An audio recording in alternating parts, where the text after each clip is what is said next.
Doug Karsch, Scott Anderson, 97.1 The Ticket. I'd like to welcome those of you listening on the Odyssey app. Get it for your mobile device today, AUDACY. Then you can stream the show anywhere in the United States.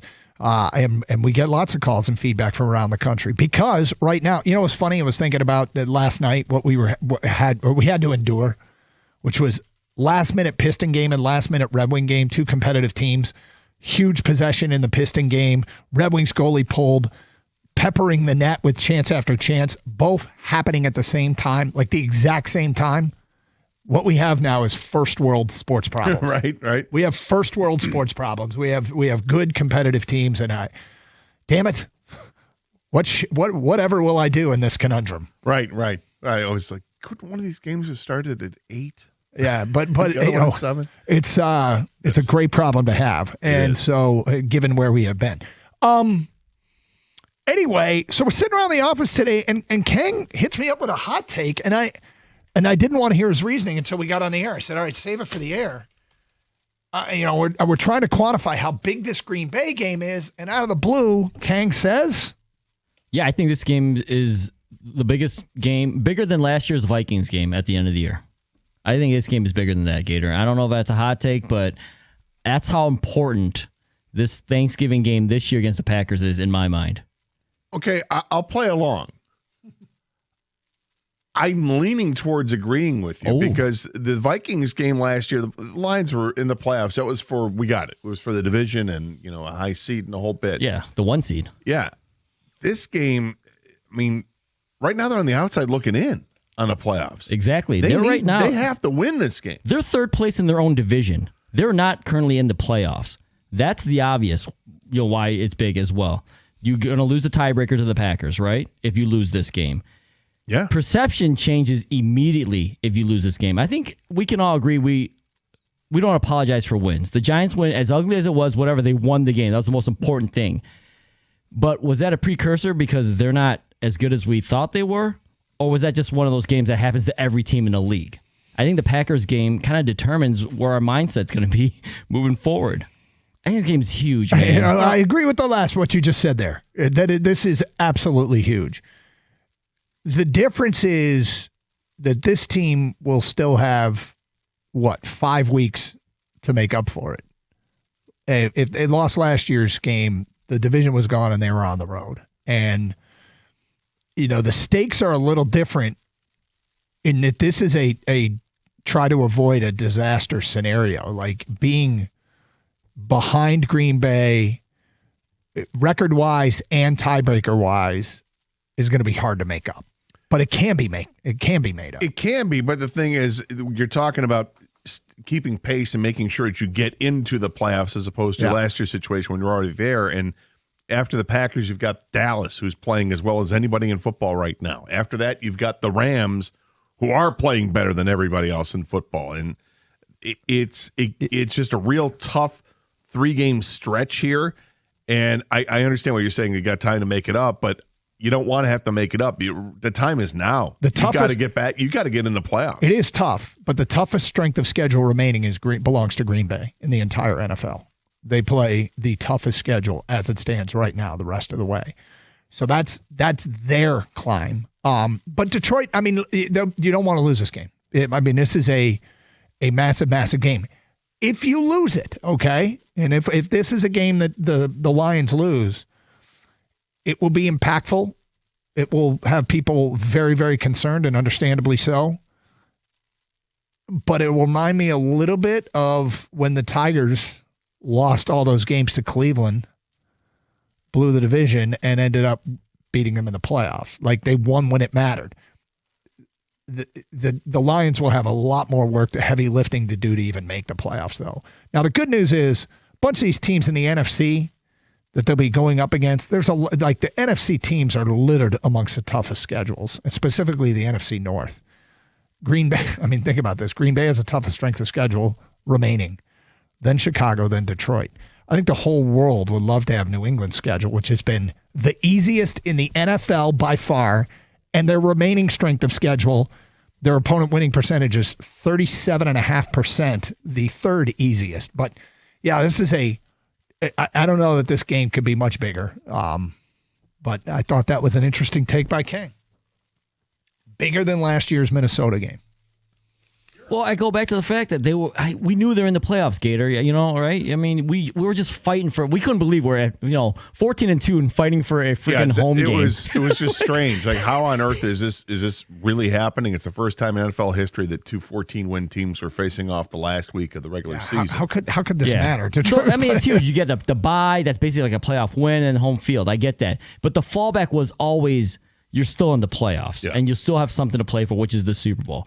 This year, the fallback is there is no guarantee. You lose the tiebreaker. You fall even further behind in the division. Wait. There's just... You get to the point where you almost have to go 5. Yeah, and I don't want to do that.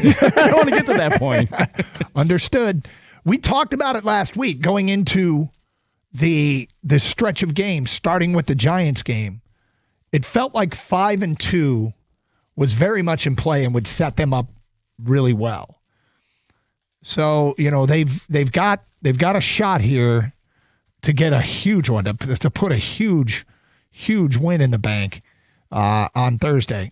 But there's no denying that this is a huge game. Is it that big? Well, I mean, I guess that's subject to debate. But 248-539-9797. You make a good argument. Let's go to Matt. You're on 97.1 The Ticket. Hi, Matt.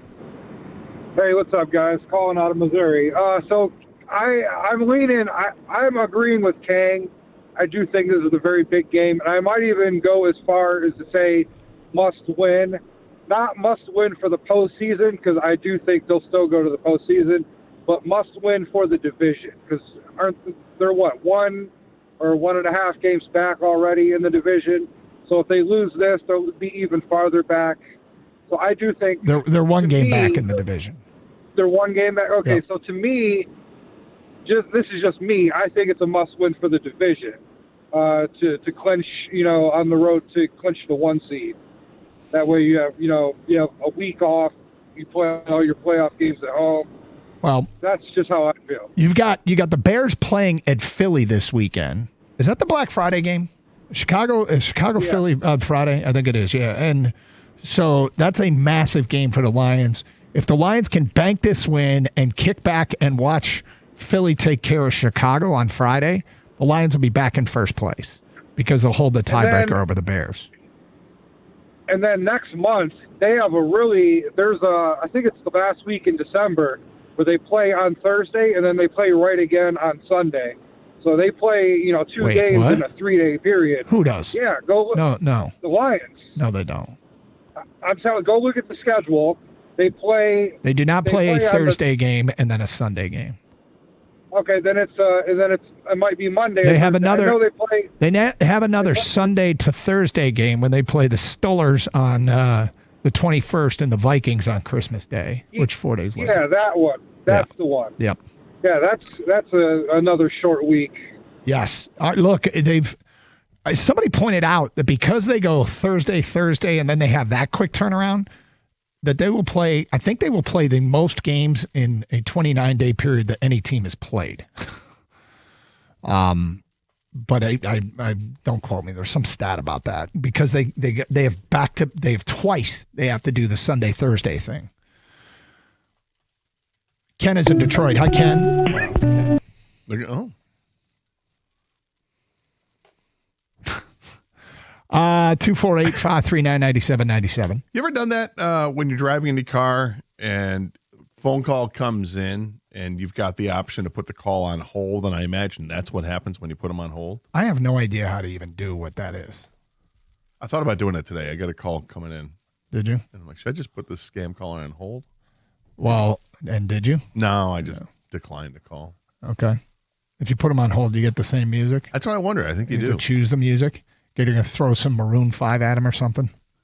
I don't think Gator's a Maroon 5 guy. You know me too well. I don't think you are, Gator. Oh, Adam Levine all the time. So you speak of like first world sports problem with the Pistons and Wings last night. Yeah. Remember there was a time when the Lions were just background noise while you're getting ready for, your Thanksgiving feast with your family. Now it's like you got to plan around this. I got to be able to sit. Turn this into the biggest regular season game of their history. We were talking about how the Viking game last year was the biggest regular season game they've ever played. Yep. And now 1 year later, you say this game's bigger. This Thursday, Screw the family and dinner and all that stuff. It's the biggest game the Lions have ever played. What time do you have reservations at Boston Market? Are you going to be able to watch the game, Doug? I think it's 5:30. Okay. So unless it's, right. yeah. I know that's where you guys are going. This year you guys are in a restaurant, I right? wish that we were going to Boston Market. Dude, I I love love and Qdoba. miss Boston Market. It's Qdoba. Yeah, Qdoba's doomed because I love Qdoba. Everything I love goes away. Well, you already doomed Qdoba because it's got rid of your special sauce. The ancho barbecue sauce. Yeah. Yeah, it sucks. But What else do you love from Qdoba? You're a mush. Dude, you know what I saw? Something else I love that has also seemed to have disappeared. And I get that there's some around, but the two near me are gone.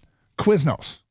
I love Quiznos. Have been dying for forever. And I'm like, This is the best fast food sub I can get. And it's gone. If I love it, it's doomed. I feel like Quiznos is kind of underrated. It the is, whole but toasted thing, but now there are so many other companies that will toast But it. now is if you see a Quiznos, get the hell out of Dodge. Where are you?